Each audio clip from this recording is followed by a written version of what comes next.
Hello guys, class 10th के third chapter pair of linear equations in two variables की मैं graphical method आपको explain कर चुकी हूँ। उससे रिलेटेड क्वेश्चंस, वर्ड्स प्रॉब्लम मैं आपको एक्सप्लेन कर चुकी हूँ। आई होप आपको समझ आ गए होंगे प्रॉब्लम। आज मैं आपको इसी चैप्टर की second method, substitution method explain करूँगी।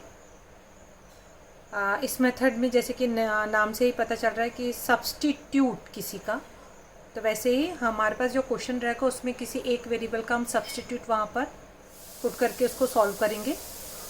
तो मैं ले रही हूँ एक्सरसाइज 3.3 का क्वेश्चन नंबर फर्स्ट, और मैंने बहुत ही सिंपल क्वेश्चन से मैं स्टार्ट कर रही हूँ ताकि आप पहले इजी क्वेश्चन में बहुत अच्छे से समझ सकें, उसके बाद फिर अपन दूसरे टफ क्वेश्चन के साइड जाएंगे। तो फर्स्ट क्वेश्चन है आपका x प्लस वाई, एक्सरसाइज का फर्स्ट क्वेश्चन है। x plus y is equal to 14 and x minus y is equal 4। ये हमारे पास सेकंड इक्वेशन है, ये हमारा फर्स्ट इक्वेशन बना, ये हमारा सेकंड इक्वेशन बना।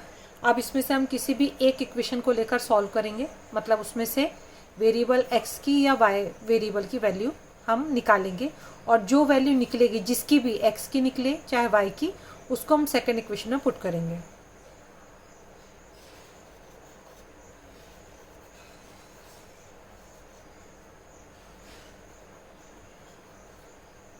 ये हमारे इक्वेशन थर्ड। अब इसकी वैल्यू को उठाकर हम इक्वेशन सेकंड में पुट करेंगे।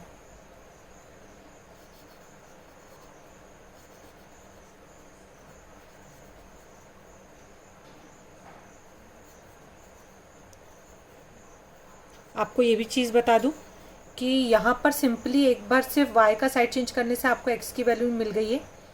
कई बार अब जब मैं और आगे क्वेश्चंस एक्सप्लेन करूँगी तो वहाँ अगर x के साथ कोई नंबर होगा तो उसका भी साइड चेंज करना पड़ता है, और हमें बिल्कुल प्योर x की वैल्यू निकालना पड़ता है। मतलब 2x अगर है, 3x है, तो वो वैल्यू नहीं कहलाएगी।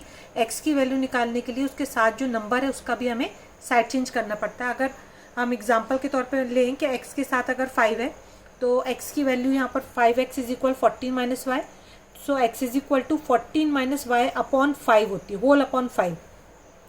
लेकिन यहाँ पर ऐसा नहीं था, तो सिंपली हमने x की वैल्यू फाइंड करें। अब इसको हम इक्वेशन सेकंड में पुट करेंगे x के प्लेस पर। पहले मैं आपको इक्वेशन सेकंड लिखकर बताऊंगी कि हम कहाँ पर x minus y is equal 4 है, ये इक्वेशन सेकंड। उसमें हम इस x के प्लेस पर हम 14 माइनस वाई पुट करेंगे।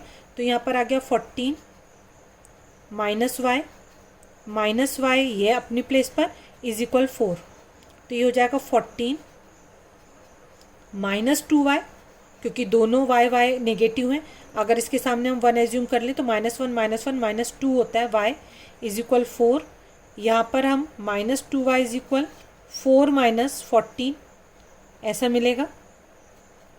-2y इज इक्वल -10, माइनस से माइनस कट हुआ, y इज इक्वल माइनस तो कट हो चुका है 10 अपॉन 2, एंड 2 1 ज़ा 2 5 ज़ा करके कट हुआ, तो हमारे पास y की वैल्यू आ गई +5। ये जो वैल्यू निकली है हमारे पास, इस एक वेरिएबल तो निकल गया हमारे पास y इज इक्वल 5। अब बचा हमारे पास x फाइंड करना बाकी है, तो हम x निकालेंगे। जब हम इस y की वैल्यू को इक्वेशन 1 या इक्वेशन 2 या इक्वेशन 3 किसी भी एक इक्वेशन को चूज करके उसमें y के प्लेस पर हम 5 पुट करेंगे, y की वैल्यू पुट करेंगे और x वेरिएबल की वैल्यू फाइंड करेंगे। तो बाय इक्वेशन थर्ड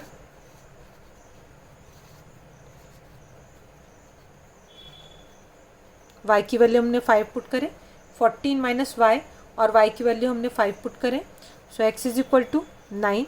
ये हमारे पास आंसर आ गया। दोनों वेरिएबल, जो क्वेश्चन में दो वेरिएबल हैं x और y, दोनों की वैल्यू हमने फाइंड करें। अब हमें चेक करना है कि क्या हमारा आंसर राइट है कि रॉन्ग है। इसको फाइंड करने के लिए हम क्या करेंगे, ये x और y की वैल्यू को इक्वेशन 1 या इक्वेशन 2 किसी में भी एक उसमें हम पुट करके देखेंगे। तो हमने लिए x plus y is equal 14, और इसमें हम x के प्लेस पर 9 और y के प्लेस पर 5 पुट करेंगे इज इक्वल 14। ना हमको साइड चेंज करना है ना कुछ और करना है, हम 9 + 5 इज इक्वल 14 होता है। ये लेफ्ट हैंड साइड आया, राइट हैंड साइड में ऑलरेडी आपके पास 14 है, तो हमको ये समझ में आ रहा है कि LHS और RHS कैसे सेम है। इससे ये क्लियर होता है अगर LHS और RHS सेम है तो हमारा आंसर करेक्ट निकला है, हमने कोई मिस्टेक नहीं करें। तो इस टाइप से हम चेक भी कर सकते हैं। और ये जो मेथड है ये हमारी सब्स्टिट्यूशन मेथड है। अब मैं नेक्स्ट क्वेश्चन आपको एक्सप्लेन करती हूँ। अब जो हमने क्वेश्चन लिए हैं वह 2x - 3y = 11 and 5x + y = 2। ये हमारी बुक का क्वेश्चन नहीं है, मैंने कहीं और से ली हूँ। और इसमें भी हम इक्वेशन फर्स्ट और इक्वेशन 2 शो कर देते हैं।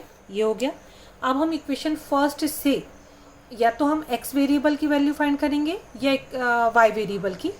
तो यहाँ पर मैं x की वैल्यू इसलिए फाइंड करूँगी क्योंकि y के सामने माइनस का साइन है, और y का जब हम साइड चेंज करेंगे तो -3y का साइड चेंज होकर ये बन जाएगा +3y। तो वो नेगेटिव साइन पॉजिटिव साइन में चेंज हो जाएगा। तो यहाँ लिखेंगे by equation first 2x = 11 + 3y। हमने -3y का साइड चेंज करें। मैं आपको ये भी बताऊंगी कि अगर हम x का साइड चेंज करते तो क्या होता, उसमें कोई चेंज नहीं आएगा आपका, लेकिन क्या प्रॉब्लम आएगी ये बता सकते हैं। तो ये बन गया 2x = 11 + 3y, माइनस था तो ये प्लस बना। अभी x हमारे पास एग्जैक्ट x की वैल्यू नहीं निकली है, अभी x के साथ 2 है, तो इस 2 का भी हमको साइड चेंज करना पड़ेगा। तो x = ये बन गया 11 + 3y होल अपॉन 2। ये बना हमारा इक्वेशन थर्ड। जो हमारा इक्वेशन जो हमने फर्स्ट क्वेश्चन आपको एक्सप्लेन करे थे उसमें x की बहुत ही सिंपल वैल्यू आई थी। यहाँ पर थोड़ा सा हमारे पास x = 11 + 3y होल अपॉन 2 है। अब इस पूरे x की वैल्यू को हमको इक्वेशन सेकंड में पुट करना पड़ेगा।